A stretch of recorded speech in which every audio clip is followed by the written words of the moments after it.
कहानी की शुरुआत में इस कहानी की फीमेल लीड जिंग अपने बचपन के दोस्त को अपने बारे में बता रही थी। वो चाइना वापस लौटी थी अपनी स्टडीज़ कंप्लीट करके। उसने लुयिंग नाम के एक बंदे से शादी कर लिया था। उसका फ्रेंड उसे पूछ रहा था कि आखिरकार क्या मजबूरी थी जो तुमने लुयिंग जैसे बिजनेसमैन से शादी कर लिया। जिंग उसे बताती है, यहाँ आते ही मेरे किसी आदमी से लड़ाई हो गई थी।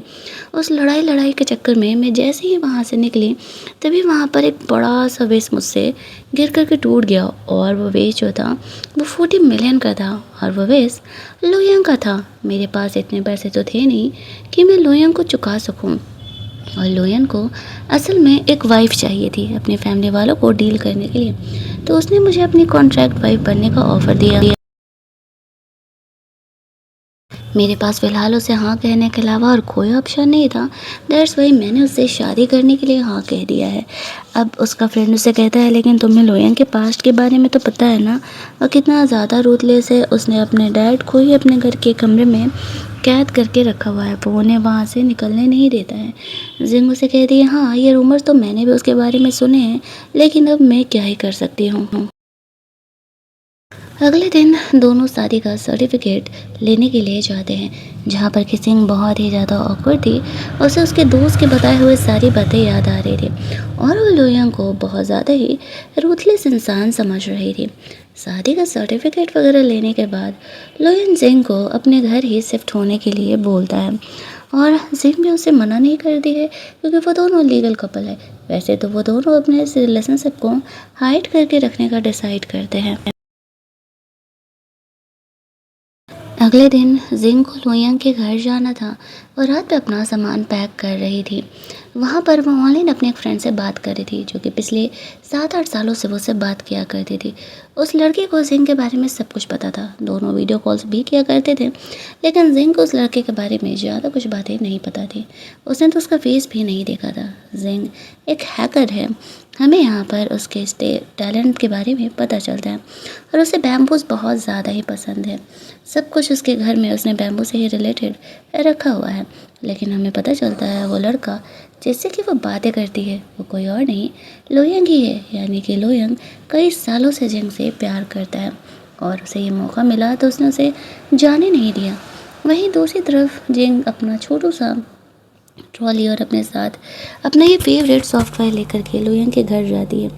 लुयिंग उसका ट्रॉली लेते हुए घर के अंदर जाता है। जिंग सोचती है ये बंदा तो कुछ ज़्यादा ही कंसिडरेट है। लुयिंग जिंग को उसका कमरा दिखाता है। दोनों अलग कमरे में स्टे करने वाले थे। यहाँ पर जिंग का ये कमरा उसे बहुत ज़्यादा ही पसंद आता है। उसके फेवरेट फ्लावर्स भी यहाँ पर लगे हुए थे। उसे नहीं पता था कि लुयिंग जिंग के बारे में सब कुछ जानता है। दैट्स वाई वो उसके पसंद के हिसाब से ही सब कुछ यहाँ पर किया हुआ है। रात में जिंग अपने कमरे में बैठ करके सोच रही होती है उसे अच्छी वाइफ बनने का एक्टिंग तो करना पड़ेगा। वो अपना काम भी कर रही थी, तभी उसे उसके दोस्त का कॉल आता है पूछने के लिए कि वो ठीक तो है ना, लुयिंग उसे परेशान तो नहीं कर रहा है। जिंग कहती है, नहीं, लुयिंग तो बहुत ज़्यादा ही शांत स्वभाव का डिसेंट इंसान है, वो मुझे परेशान नहीं कर रहा है। यहाँ तक कि उसने मुझे अपना अलग कमरा भी दिया हुआ है। उसका दोस्त ये बात सुन करके खुश था कि चलो कम से कम वो आराम से रह रही है। अगली सुबह लुयिंग जिंग को जगाने के लिए आता है। जिंग ऐसे उठ करके चली जाती है। जब उसे ध्यान आता है कि एक मिनट वो तो काफ़ी अगली दिख रही होगी, तो वो काफ़ी एम्बेरस हो जाती है। वो उसे ब्रेकफास्ट वगैरह के लिए नीचे बुलाता है। जिंग पैक फूड लेकर के ब्रेकफास्ट में निकल रही थी, लेकिन लुयिंग ने अपने हाथों से जिंग के लिए फूड बनाया था और वो फूड उसे ऑफ़र करता है, जिसे देख करके जिंग इमोशनल हो जाती है कि मतलब इतना अच्छा इंसान है, इतना अमीर होने के बाद भी वो उसे अपने हाथों का लंच पैक करके दे रहे हैं। उसे रास्ते में ही भूख लगी थी, लेकिन वो लुयिंग के कार से जा रहे थे, तो जब तक वो लुयिंग से पूछती नहीं वो भला उसे कैसे खा सकती थी। कुछ देर तक वो खाने को घूरते रहती है तो लुयिंग खुद ही उसे कह देता है अगर उसे भूख लगा हो तो वो खा सकती है। जिंग उसके हाथ का बना सैंडविच खाती है और उसे काफ़ी टेस्टी लगता है। लुयिंग तो अपने काम में बिजी था, लेकिन वो तिरछी नज़रों से जिंग को खाते हुए देख करके मन ही मन स्माइल कर रहा था। जिंग यहाँ पर उसे थैंक्स बोलती है, ये बोलते हुए कि सच में तुम्हारे हाथ का ये ब्रेकफास्ट बहुत ज़्यादा ही टेस्टी है। वो जिंग को उसके ऑफिस छोड़ देता है। दोनों अपने अपने ऑफिस में बैठ करके काम कर रहे थे। साथ ही में दोनों कुछ एक दूसरे को मैसेजेस भी कर रहे थे। अब वो दोनों वैसे भी लीगली मैरिड थे, तो कुछ मैसेजेस करना तो आपस में बनता है। ये बंदा जो लुइंग और जिंग की जोड़ी का बड़ाई कर देता है, तो लुइंग खुश होकर के उसे एक बड़ा सा प्रोजेक्ट दे देता है उस पर काम करने के लिए, जिसके बदले उसे अच्छा खासा कमीशन मिलने वाला था। इधर जिंग अपने ऑफिस में बैठ करके काम कर रही थी और वो अपने इटनरीज के बारे में लुइंग को बता रही थी। तभी उसे एक इंसान का कॉल आता है और वो लुइंग के बारे में उससे कुछ बताने के लिए बोल रहा था।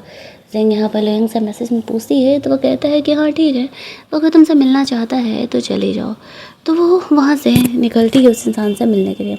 हमें पता चलता है कि वो इंसान कोई और नहीं, असल में लुइंग का थर्ड अंकल है, जो कि लुइंग से जेलस होते रहता था क्योंकि वो कंपनी बहुत ही अच्छे तरीके से चला रहा है। दर्ज वही वो जिंग को भड़काने का कोशिश करता है, लुइंग के कैरेक्टर उसके पास्ट के बारे में बता करके। जिंग यहाँ पर उसे कहती है कि चाहे तुम जो भी कह लो, मैं यहाँ पर लुइंग को नहीं छोड़ने वाली हूँ। मैं उसे प्यार करती हूँ, इसी वजह से चाहे जो भी हो जाए उसी के साथ रहूँगी। वो यहाँ पर ये बातें उसके अंकल को बोल करके घर आ जाती है। घर आकर के वो लुइंग को बता रही थी कि वो इंसान कौन था जो कि ये सारी बातें मुझसे बोल रहा था। लुइंग उसे कहता है कि तुम्हें क्या लगता है जो भी वो बातें कह रहा था वो सच था या झूठ। जिंग 2 सेकंड के लिए चुप होती है और कहती है उससे क्या फ़र्क पड़ता है वो बातें सच है या झूठ। हम दोनों यहाँ पर सेम ही बोट पर सेम ही नाव पर सवार है, तो तुम सही हो या गलत ये मैटर नहीं करता है। मैं तुम्हें छोड़ करके नहीं जाऊँगी, ये मैटर करता है। जिंग बहुत ही सोच समझ करके जवाब दे रही थी। वो रात में अपने कमरे में जाती है, अपने उस ऑनलाइन वाले फ्रेंड से बात कर रही थी। लुइंग के बारे में ही लुइंग को बता रही थी।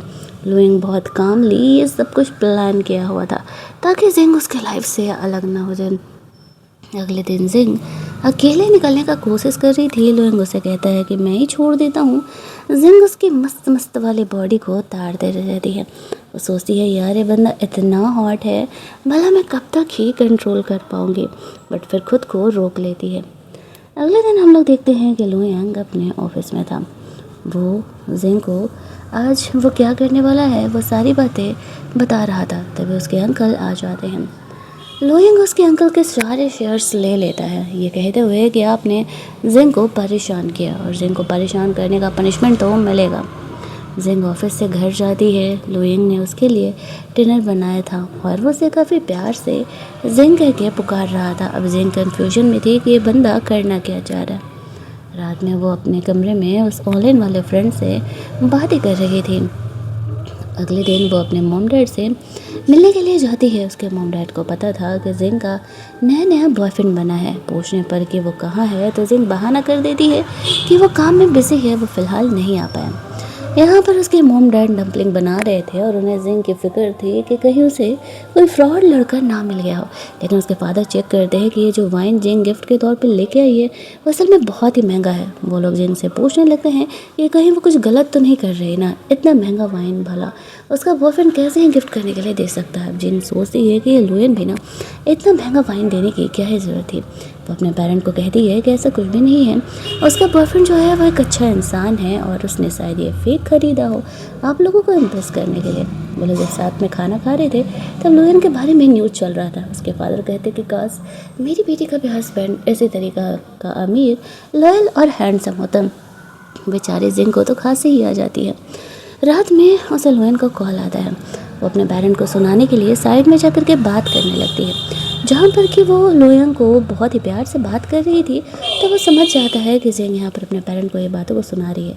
उसके पेरेंट को भी लगता है कि हाँ जिंग और वो जो भी बंदा है वो दोनों नॉर्मल रिलेशनशिप में हैं, तो थोड़ा सा वो लोग रिलैक्स होते हैं। लेकिन वो लोग ये बात ज़रूर जानना चाह रहे थे कि जिंग आखिरकार किसके साथ रिलेशनशिप में है। जिंग ये सब कुछ अपने मॉम डैड के लिए कर रही थी। लुइंग जिंग से इतना ही बात करके बहुत ही ज़्यादा वाला खुश हो जाता है। फादर मॉम से मिलने के बाद जब जिंग लौटती है घर, तो वो गलती से लुइंग से बात करने के चक्कर में उससे टकराती है और स्लिप करके उसके ऊपर गिर जाती है, जिस वजह से उन दोनों के बीच एक एक्सीडेंटल किस हो जाता है। अब जिंग इस वजह से बहुत ही ज़्यादा ऑकवर्ड हो जाती है और उसे सॉरी सॉरी कहने लगती है। यहाँ पर लुइंग जिंग को चेक करता है कि गिरने की वजह से कहीं उसे चोट तो नहीं लगा। जिंग को अपना बचपन का वो फ्रेंड याद आता है जो कि उसका इसी तरीके से ख्याल रखा करता था और कहीं ना कहीं वो उसी लड़के से ऑनलाइन बात कर रही है और बड़े होने के बाद वो उससे कभी नहीं मिल पाई शायद। यहाँ पे लोयंग समझ जाता है कि सैजिंग बचपन की चीज़ों को रिलेट कर पा रही है। जो कुछ हुआ कल रात उस वजह से जिंग बहुत ही ऑकवर्ड थी और वो अगले दिन लोयन को अवॉइड करके जाना चाह रही थी, लेकिन लोयन उसे कहीं जाने देने वाला था। वो तो उसे अपने साथ ही ऑफिस लेकर के जाता है। जिंग बातों बातों में लोयन को अपना सेल्फी क्लिक करके सेंड करती है। वो दोनों में अब पहले से कहीं ज़्यादा बातें होने लगी थी। जब लोयन ऑफिस के बाद घर आता है तो जिंग लोयन को लोगो यानी कि हस्बैंड कह के पुकारती है। वो लोयन को कहती है कि तुम्हारे ग्रैंडफादर ने यहाँ पर घर पर मेड भेजी है हम पर नज़र रखने के लिए, तो हमें उसके सामने लवी डबी होकर के दिखाना पड़ेगा। वो दोनों खाने के टेबल पर थे। जिसे जानबूझकर के लोयन के साथ अच्छे से बिहेव कर रही थी। इधर घर की मेड बताती है कि असल में ग्रैंडफादर ने सिर्फ आप दोनों के रिलेशनशिप पे ध्यान देने के लिए भेजा है ताकि आप दोनों के रिलेशनशिप पहले से कहीं ज़्यादा बेहतर हो सके।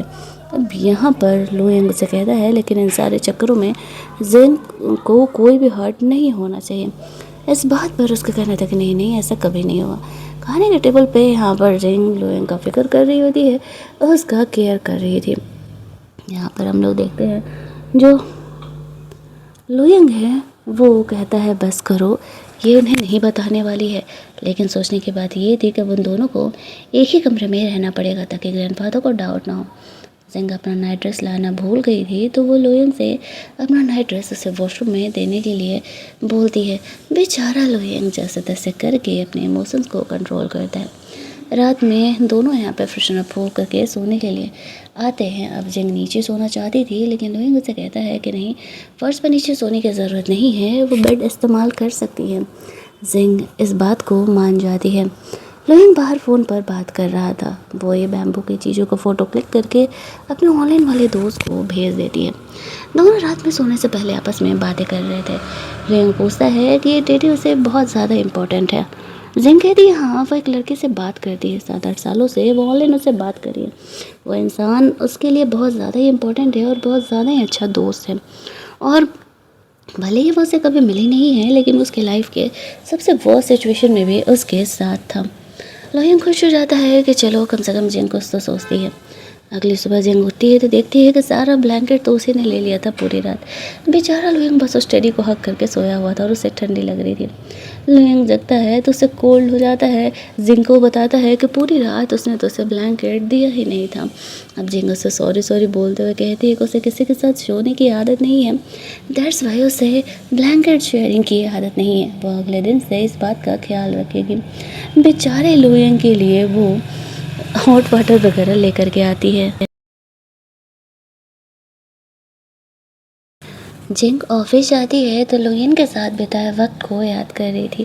तभी उसकी मैनेजर आकर के बताती है कि हमें लोयन की कंपनी के साथ से डील करने मिला है। जिंग सोचती है कि क्या लोयन उसका हेल्प करने के लिए ये सब कुछ कर रहा है।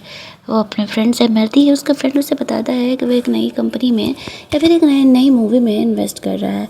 जिंग उसके लिए खुश थी क्योंकि वो एंटरटेनमेंट इंडस्ट्री में इस तरीके से काम करना चाह रहा था। तभी एक ठरकी प्रोड्यूसर वहाँ पर आता है और वो जिंग को छेड़ने लगता है। जिंग भी वहाँ पर जानबूझ कर उसे भगवाने के लिए काफ़ी बकवास बातें कर रही थी और लोयंग इन बातों को सुन लेता है। जिंग को लगने लगता है कि कहीं लोयंग उसे गलत ना समझे तो उसे एक्सप्लेन करने लगता है कि ऐसा कोई बात नहीं है, मैं तो बस यूं ही बकवास कर रही थी। लोयंग उसे कहता है कि डोंट वरी, मुझे तुम पर पूरा भरोसा है। तभी लोयंग का दोस्त भी यहाँ पर आया हुआ था। लोयंग जिंग को अपनी वाइफ कह के उसे इंट्रोड्यूस कराता है और जिंग को तो ये लग रहा था कि लोयंग यहाँ पर बस उसके फ्रेंड को फॉर्मली इंट्रोड्यूस करा रहा है क्योंकि फैमिली वाले और दोस्तों के सामने तो नहीं यही दिखाना है। थोड़ी देर बाद लोयंग अपने दोस्त से बात कर रहा था। उसका दोस्त कहता है कि तुम इतने हॉट हो, तुम्हें तो कोई भी मिल जाएगा, फिर भी तुम्हें वही क्यों चाहिए। लोयंग कहता है कि वो तुम नहीं समझोगे, जिंग मेरे लिए बहुत ज़्यादा ही इम्पोर्टेंट है, इसी वजह से मैं उसे कभी खो नहीं सकता हूँ। उसका दोस्त जानता था कि लोयंग बहुत लंबे समय से जिंग से प्यार करता है, इसी वजह से वो कभी किसी के साथ रिलेशनशिप में भी नहीं आया। दोस्त से बात करके लोयंग जिंग को डिनर कराने के लिए लेकर के जाता है। दोनों साथ में खाना खा रहे थे। सिचुएशन काफ़ी ऑकवर्ड था। तभी वहाँ पर जिंग को उसके दोस्त का फ़ोन आता है। जो पैसे उसने इन्वेस्टमेंट में लगाए थे असल में वो एक फ्रॉड था और वो इंसान उसका पैसे लेकर के फ़रार हो गया था। वो बहुत इस चीज़ को लेकर के सैड था। इनफैक्ट उसके पास रहने के लिए भी जगह नहीं था। वो लुइंग से कहती है कि मुझे तुमसे एक फ़ेवर चाहिए था। क्या मैं अपने दोस्त को अगले कुछ दिनों के लिए अपने घर पर ला कर के रख सकती हूँ? तुम्हारे घर पर ला कर के रख सकती हूँ। लुइंग उससे कहता है, तुम्हें याद है जो फर्स्ट डे तुम मेरे घर पर आई थी तो मैंने तुमसे क्या कहा था? जिंग कहती है कि हाँ, कि ये मेरा भी घर है और मुझे जो मन हो मैं वो कर सकती हूँ। लुइंग उसे कहता है, तो जब मैंने तुम्हें ये कहा था तो तुम्हें किसी और को हलाने से पहले मुझसे पूछने की ज़रूरत नहीं है। और ये लड़का तो तुम्हारा इतना इम्पोर्टेंट दोस्त है, तो कोई दिक्कत नहीं है, तुम उसे यहाँ पर जितने दिनों के लिए ला करके रखना चाहती हो रख सकती हो। लुइंग की इन सारी बातों को सुन करके जिंग यहाँ पर काफ़ी इम्प्रेस और इमोशनल दोनों हो जाती है। उसने एक्सपेक्ट नहीं किया था। अगले दिन जो जिंग का फ्रेंड था वो अपना सारा सामान लेके यहाँ पर आ जाता है। जिंग उसे एक कमरा दे देती है जिसमें कि वो आराम से रेस्ट कर सकेगा। उसके फ्रेंड को तो भरोसा ही नहीं होता है कि वो लुइंग जैसे इंसान के घर में आकर के स्टे कर रहे हैं। दोनों मिलकर के खाना वाना बनाने का कोशिश करते हैं। दोनों में से किसी को खाना बनाने नहीं आता था और बेचारे पूरे खाने को जला देते हैं। तभी लुइंग यहाँ पर आता है। अब जिंग घबराने लगती है कि लुइंग उसे डांटेगा, लेकिन उसे डांटता नहीं है। इनफैक्ट वो उसकी फ़िक्र कर रहा था कि जिंग तो ठीक है ना, वो कहीं तो हर्ट नहीं हुई। जिंग कहती है कि नहीं वो ठीक है। लुइंग चुपचाप जा करके जो भी रायता जिंग और उसके दोस्त ने फैलाया था वो उसे क्लीन करता है। लुइंग की इन सारी हरकतों की वजह से जिंग उससे और ज़्यादा ही इम्प्रेस होते जा रही थी। लुइंग जिंग और उसके दोस्त दोनों के लिए खाना बनाता है। खाने के टेबल पर लुइंग जिंग के दोस्त से मिलता है। यहाँ पर वो बहुत ही ज़्यादा ऑकवर्ड था और थोड़ा बहुत ही खा करके अपने कमरे में चले जाता है, क्योंकि किचन में आग लगाने का कारण तो उसने भी किया था। वहाँ पर जिंग को गुजी नाम के एक बंदे का कॉल आता है जो कि कॉलेज टाइम से उसके पीछे पड़ा हुआ था, लेकिन जिंग ने कभी उसे हाँ नहीं कहा और वो उससे मिलने के लिए बोल रहा था। लुइंग से जिंग कहती है कि डोंट वरी, मैं बस मिल करके उसे क्लियर करने के लिए जा रही हूँ कि हमारे बीच कभी कुछ नहीं हो सकता और अब मेरी शादी हो गई है। लुइंग उसे नहीं रोकता है। वो गुजी से मिलने के लिए जाती है, जहाँ पर हमें पता चलता है कि गुजी जिंग को बहुत लंबे समय से पसंद करता है, लेकिन जिंग ने कभी उसे भाव नहीं दिया था। वो कहता है कि लुइंग उसके लिए सही नहीं है, बेहतर होगा कि वो उससे डाइवोर्स ले ले। वो बहुत ही रूथलेस इंसान है। इस बात पर जिंग उसे कहती है, ये मेरे और मेरे हस्बैंड के बीच की पर्सनल मैटर है, मुझे नहीं लगता तुम्हें यहाँ पर ये सारी बातें बोलने का कोई हक है। दोबारा मुझे कॉल मत करना। ये कह के वो घर निकल जाती है। कहीं ना कहीं वो रास्ते में लुइंग के बारे में ही सोच रही थी। इतनी सारी चीज़ें लुइंग के साथ इतना दिन वक्त बिताने के बाद जो उसका इमेज उसके सामने आया है वो रूमर से तो बिल्कुल ही अलग है। घर जाती है, उसका दोस्त कुछ नए इन्वेस्टमेंट के बारे में प्लान कर रहा था। जो कुछ हुआ गुजी के साथ वो उसे बताती है। वो कहता है कि तुमने बिल्कुल सही किया गुजी को नहीं चूज करके। तभी वहाँ पर लुइंग आता है। जिंग यहाँ पर उसे गुजी के साथ क्या हुआ बताना चाह रही थी, लेकिन लुइंग उसे कहता है उसे उस पर भरोसा है, वो कुछ भी ऐसा नहीं करेगी जिससे कि लुइंग की बदनामी हो। जिंग सोचती है ये बंदा कुछ ज़्यादा इंटरेस्ट करता है या फिर उसे इस बात से कोई मतलब नहीं है कि वो किससे भी जा कर के मिल रही है। लेकिन हाँ, इन सब में एक चीज़ फाइनल थी, लुइंग जिंग का केयर बहुत करता था। दूसरी तरफ लुइंग अपने ऑफिस में काम कर रहा था, तभी उसे जिंग का कॉल आता है। जिंग को पीरियड आने की वजह से तबीयत थोड़ी ज़्यादा ही ख़राब हो गई थी, तो यहाँ पर लुइंग जल्दी जल्दी उसे हॉस्पिटल लेकर के जाता है, जहाँ पर कि हॉस्पिटल में जिंग का ट्रीटमेंट चल रहा था और लुइंग उसी के पास ही बैठे हुआ था। जिंग को होश आता है तो वो देखती है कि लुइंग अब भी उसके साथ है। जिंग को ये बात ही कुछ ज़्यादा ही टच कर जाती है कि लुइंग पूरी रात इस तरीके से उसके साथ रहा है। उसे कहता है कि डोंट वरी, मैं तुम्हारा ख्याल रखूँगा, तुम आराम करो। रात में जब जिंग हॉस्पिटल में आराम कर रही थी तभी उसे बार बार गुजी का फ़ोन आ रहा था। लुइंग फ़ोन उठा लेता है और वो गुजी को फ़ोन करता है कि वो उसके पूरे ख़ानदान को बर्बाद कर देगा अगर उसने जिंग का पीछा नहीं छोड़ा तो, क्योंकि जिंग उसे पसंद नहीं करती है तो उसको परेशान करना बंद करे। अब गुजी देखता है कि लुइंग इस तरीके से जिंग को प्रोटेक्ट कर रहा है, लेकिन उसे ये बात अच्छी नहीं लगती क्योंकि उसके नज़र में तो लुइंग एक अच्छा इंसान नहीं है। इसी वजह से वो यहाँ पर उससे डिस्टेंस से बना करके रख रहा था। फिर वो जिंग के कमरे में चले जाता है। कुछ देर बाद जिंग की आँख खुलती है तो उसे बताता है कि असल में गुजी ने उसे कॉल किया था और उसने उसे डांट दिया है। उसे कोई बात से प्रॉब्लम तो नहीं है? जिंग कहती है कि नहीं, मुझे कोई प्रॉब्लम नहीं है, वो सिर्फ मुझे परेशान ही कर रहा था। तुमने अच्छा किया जो उसे डांट सुना दिया। थोड़ी देर बाद जिंग यहाँ पर हॉस्पिटल से डिस्चार्ज होने वाली थी। लुइंग उसे घर चलने के लिए कहता है। जिंग को एक अलग से उम्मीद जग रही थी, ना जाने क्यों लुइंग के केयर की वजह से, बट फिर वो सोचती कि शायद वो ओवर थिंक कर रही है। लुइंग ये सब कुछ उसके साथ सिर्फ और सिर्फ उस कॉन्ट्रैक्ट की वजह से कर रहा है वरना उसकी जैसे सिंपल और मिडिल क्लास फैमिली से बिलोंग करने वाली लड़की को भला लोहिंग कैसे ही प्यार कर सकता है। वो घर जाती है, अपनी मन की फीलिंग वो अपने ऑनलाइन फ्रेंड से शेयर करती है। साथ ही में यहाँ पर वो अपने फ्रेंड को भी बताती है। दोनों ही यहाँ पर उसे सजेस्ट करते हैं कि अगर जिंग सच में लुइंग से प्यार करने लगी है, भले ही उनका ये कॉन्ट्रैक्चुअल रिलेशनशिप है, लेकिन कम से कम उसे ये बातें उसे बतानी चाहिए। लेकिन जिंग इतना सडन भला उसे कैसे ये बातें कन्फेस कर सकती थी। ऊपर से वो लड़की थी, लड़का तो थी नहीं जो वो तुरंत ही जाकर उन बातों को कन्फेस कर दे।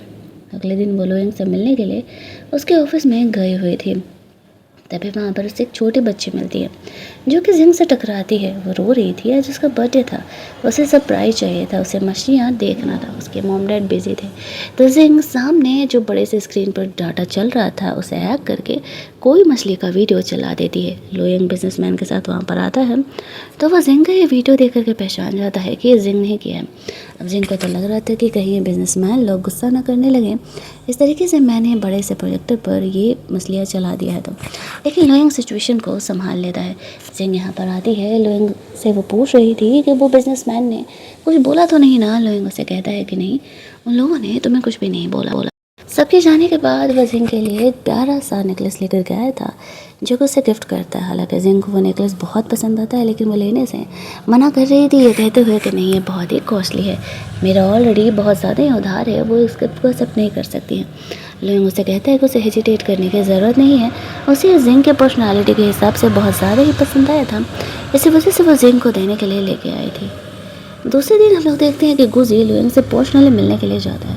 वो उसे कहता है कि तुम दोनों सिर्फ कॉन्ट्रैक्ट रिलेशनशिप में हो, तुम जिंग को जाने क्यों नहीं दे देते हो, तुम्हें तो कोई भी लड़की मिल जाएगी, तुम तो उससे प्यार भी नहीं करते हो। जिंग उन दोनों की बातों को सुन रही थी। लोइंग उसे कहता है, ये बात तुम्हें कैसे पता कि मैं जिंग से प्यार करता हूँ या नहीं, और अगर नहीं भी करता हूँ तो हम दोनों के बीच की बात है, तुम कौन होते हो यहाँ ज्ञान देने वाले। लोइंग और गुजी के बीच लड़ाई होने लगता है। जिंग इन बातों को सुनकर के बीच में चली जाती है। वो गुजी को डांट लगाते हुए कहती है कि तुम मेरे पर्सन को हर्ट करने का कोशिश कर रहे हो, तुम्हारा यहाँ पर थोड़ा सा भी मेरे लिए रिस्पेक्ट नहीं है। वो गुजी को वहाँ से जाने के लिए कहती है। उसके जाने के बाद लोइंग ने यहाँ पर जिंग से कुछ और बात करने वाला था, लेकिन उससे पहले ही जिंग यहाँ पर उसे क्लियर कर देती है कि वो बस इस कॉन्ट्रैक्ट के हिसाब से लोइंग को प्रोटेक्ट कर रही है, डोंट वरी। गुजी को वह समझाती कि वह दोबारा उसे परेशान नहीं करेगा। कहाँ लोइंग के मन में ये चल रहा था कि कहीं जिंग उससे प्यार तो नहीं करने लगी है सच में। यहाँ पर जिंग तो कॉन्ट्रैक्ट रिलेशनशिप को अलग ही वेरीफाई कर रही थी। रात में जिंग लोइंग के बारे में ही सोच रही थी कि क्या सच में वो उससे प्यार करता है। उसके मन में यहाँ पर बहुत सारे सवाल थे। तभी लोइंग यहाँ पर जिंग को वॉशरूम में उसका बाथ टॉवेल ला करके देने के लिए बोलता है। जिंग यहाँ पर मौके का फ़ायदा उठाते हुए लोइंग के नंगू पुंगू फ़ोटो लेना चाहती थी, लेकिन तभी कैमरा उसका शटर कर जाता है। वो उसे बाथ टॉवेल देते हुए शाय फील करते हुए जल्दी से अपने कमरे में चली जाती है। तभी उसे पता चलता है उसके और उसके दोस्त के रिलेशनशिप को गलत ठहराते हुए सोशल मीडिया पर एक टॉपिक ट्रेंड कर रहा है। सबको पता था कि लोइंग की wife is Jing, that's why इस वजह से उसके पोजीशन यहाँ खतरे में आ रहा था और उसके शेयर्स के वैल्यू गिर रहे थे। जिंग लोइंग से मिलने के लिए उसके ऑफिस में जाती है, जहाँ पर कि लोइंग जिंग को कहता है कि डोंट वरी, वो इन प्रॉब्लम को सॉल्व कर लेगा। ये कहते हुए वो ऑफिस के लिए निकल रहा था। जिंग उसे हक कर लेती है और कहती है कि वो लड़का सिर्फ और सिर्फ मेरा बचपन का दोस्त है, मेरे और उसके बीच ऐसा कुछ भी नहीं है। लोइंग को जिंग पर पूरा भरोसा था। दूसरी तरफ गुजी को इस बारे में पता चलता है तो वह जिंग का हेल्प करने का डिसाइड करता है। वो अपने ऑफिस में कॉल करके इस मैटर को सप्रेस करने के लिए बोलता है, जैसे कि लोइंग को भी बहुत हेल्प मिलने वाला था। वो जिंग से मिलने के लिए जाता है। जिंग उसे कहती है कि वो यहाँ क्या कर रहा है। गुजी उसे कहता है, तुमने सोशल मीडिया तो चेक कर ही लिया होगा, मैंने लोइंग की हेल्प की है उस मैटर को सप्रेस करने में। जिंग उसे थैंक्स बोलती है। वो बस इस चीज़ से खुश थी कि फाइनली लोइंग का इतना बड़ा प्रॉब्लम यहाँ पर सॉल्व हो गया। गुजी तो समझ जाता है कि जिंग को लोइंग से प्यार हो गया है। वो वहाँ से निकलता है। वो लोइंग को कहता है कि ये मैं लास्ट टाइम तुम्हारी मदद कर रहा हूँ, इसके बाद जिंग का ख्याल रखना वो तुम्हारी जिम्मेदारी है। ये कह के वो फ़िलहाल वहाँ से चले जाता है। लोइंग इधर आने लगता है तो जिंग सोने की एक्टिंग करने लगती है। उसे समझ नहीं आता है कि वह लोइंग को कैसे फेस करेगी। लोइंग उसे उठा के कमरे में लेके जाना था तभी जिंग उसे हक कर लेती है। लोइंग को पता चल जाता है कि वो जगी हुई है। वो आगे बढ़ के जिंग को किस करने वाला था। जिंग भी उसे नहीं रोक रही थी, लेकिन तभी लोइंग खुद को रोक लेता है और हंसने लगता है। जिंग इस बात पर गुस्सा जाती है कि वो उसके साथ ऐसा क्यों कर रहा है। बट फिर वो सोचती है कि शायद लुयंग जो है वो पुराने ख्यालों का है और वो शादी से पहले ये सारी चीज़ें नहीं करने वालों में से है। दैट्स वाई उसने जिंग को टच नहीं किया। लेकिन अब तक जितना भी लुयन ने जिंग के लिए किया अपने दोस्त और ऑनलाइन फ्रेंड्स से शेयर करने के बाद, सारे उसे वही सजेस्ट करते हैं कि उसे लुयन को जा करके अपने मन की बात बतानी चाहिए। तो काफ़ी सोच विचार करने के बाद जिंग फाइनली डिसाइड करती है कि भले ही ज़्यादा से ज़्यादा क्या होगा, लुयन उसे रिजेक्ट कर देगा, लेकिन वो लुयन को अपने मन की बात तो बता करके रहेगी। अगले दिन वो मस्त मस्त रेडी होकर के लुयन के ऑफिस निकलती है उसे ये बातें कन्फेस करने के लिए। लेकिन दूसरी तरफ जो लुयन का ये थर्ड अंकल था, अब वो लुयन को हर्ट करने के लिए जिंग को हर्ट करने का डिसाइड करता है। लुयन को इस बात का आइडिया था कि वो इंसान जिंग को हर्ट कर सकता था और इसी वजह से वो उसे इतने दिनों से प्रोटेक्ट करने का कोशिश कर रहा था। जैसे ही जिंग ऑफिस पहुंचती है लुयन को बताने के लिए, लुयन उसे कहता है कि वो से अर्जेंट काम से बाहर जा रहा है, तब तक के लिए जिंग ऑफिस में ही उसका इंतज़ार करे। जिंग फिलहाल लुयन को वो बातें कन्फेस नहीं कर पाती है और ऑफिस में लुयन के आने का वेट करती है। लेकिन यहाँ से जो बड़ा पंगा होने वाला था वो तो कभी जिसे ने एक्सपेक्ट ही नहीं किया था। इधर लुयन का जो अंकल था वो लुयन के बारे में सबको पब्लिक में बता रहा था कि उसे पता था लुयन आज नहीं तो कल उसकी कंपनी पूरी तरीके से छीनने वाला और जो कांड उसके अंकल ने किया था उस वजह से उसे जेल भेजने वाला है। दरअसल यहाँ पर पहले ही लुयन के बारे में सबको बताने लगता है उसने किस तरीके से अपने डैड को कैद करके रखा हुआ है। साथ ही में जिंग को यहाँ पर वो कॉल पर सारी बातें सुना देता है। अब लुयन को ये लगता है कि जिंग इस वजह से उसे छोड़ करके चली जाएगी। अब तक तो जिंग से ये बातें छुपी हुई थी, ये बातें क्लियर नहीं थी। जिंग उसके फ़ोन मैसेजेस का भी रिप्लाई नहीं दे रही थी। वो उसे ढूंढते हुए ऑफिस जाता है तो जिंग वहाँ पर ऑफिस में भी नहीं थी। लुयन को तो पूरा ही भरोसा हो जाता है कि जिंग उसे छोड़ करके जा चुकी है ये सच जानने के बाद। लेकिन तभी जिंग पीछे से आकर के उसे हक कर लेती है। उसे कहती है कि वो घर चली गई थी, उसके अंकल ने ये कॉल किया था, तो वो इन चीज़ों को सप्रेस करने के लिए नेटवर्क को हैक करके उसे हेल्प करने के लिए गई हुई थी। अब लुयंग जिंग से कहता है कि क्या वो उसे छोड़ करके नहीं जाएगी। इस बात पर जिंग उसे कहती है कि नहीं, मैं तुम्हें छोड़ करके क्यों जाऊँगी, मैं आज तो तुम्हें ये कन्फेस करने के लिए आई थी कि मैं तुम्हें पसंद करती हूँ और तुम्हारा जो भी पास्ट रहा है, तुम जो भी इंसान हो, मुझे इस बात से कोई फ़र्क नहीं पड़ता है। तुम मेरे साथ बहुत ही अच्छे तरीके से रहते हो, ये मेरे लिए मैटर करता है। जब लुयंग को ये पता चलता है कि फाइनली जिंग को उससे प्यार हो ही गया है तो वह इस बात से बहुत ही ज़्यादा खुश हो जाता है। दोनों एक दूसरे को किस करते हैं। जिंग रोमांस आगे बढ़ाना चाह रही थी लेकिन लुयंग उसे कहता है कि नहीं, पहले हम तुम्हारे मॉम डैड से मिलेंगे, उनका आशीर्वाद लेंगे, उन्हें अपनी शादी के बारे में बताएंगे और फिर हम आगे कुछ भी करने वाले हैं। जिंग सोचती है कि लुयंग थोड़ा ज़्यादा ही पुराने ज़माने का सोच रखता है, बट वो खुश थी क्योंकि उसे ये भी पता था कि लुयंग के लाइफ में जिंग के अलावा अब तक कोई और लड़की नहीं आई है।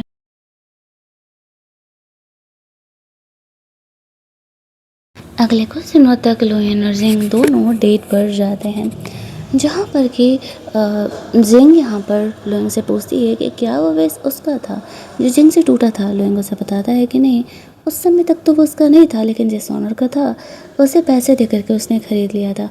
जिंग समझ जाती है कि लुयंग ये सब कुछ जानबूझ करके चाल चला था ताकि जिंग उसके चाल में फंस जाए, लेकिन वह लुयंग से गुस्सा नहीं थी। इनफैक्ट अब वो उसके साथ खुश थी। अगले कुछ दिनों बाद जिंग यहाँ पर लुयन को अपने मॉम डैड से मिलने लेकर के जाने का डिसाइड करती है। उसके पेरेंट को कहीं ना कहीं इस बात का आइडिया लग गया था कि जिंग बहुत ही अमीर इंसान को डेट कर रही है। उसके मॉम डैड से मिलते ही उसके पेरेंट तो शॉक हो जाते हैं, लेकिन वो बहुत ही खुश होते हैं ये जान करके कि लुयन जिंग को लेकर के बहुत ज़्यादा ही सीरियस है।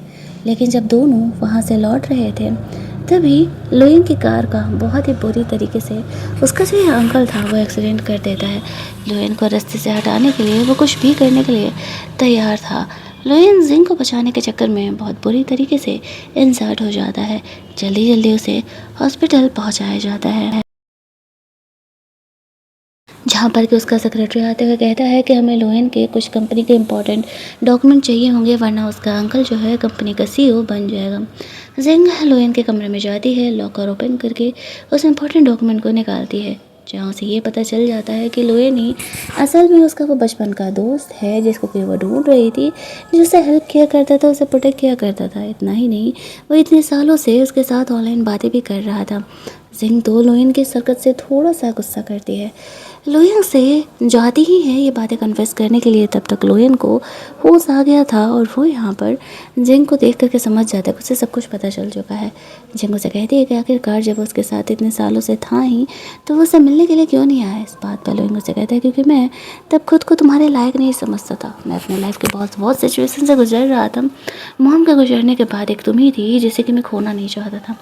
इसी वजह से जिंग लुएन के झूठ बोलने के लिए उसे माफ़ कर देती है।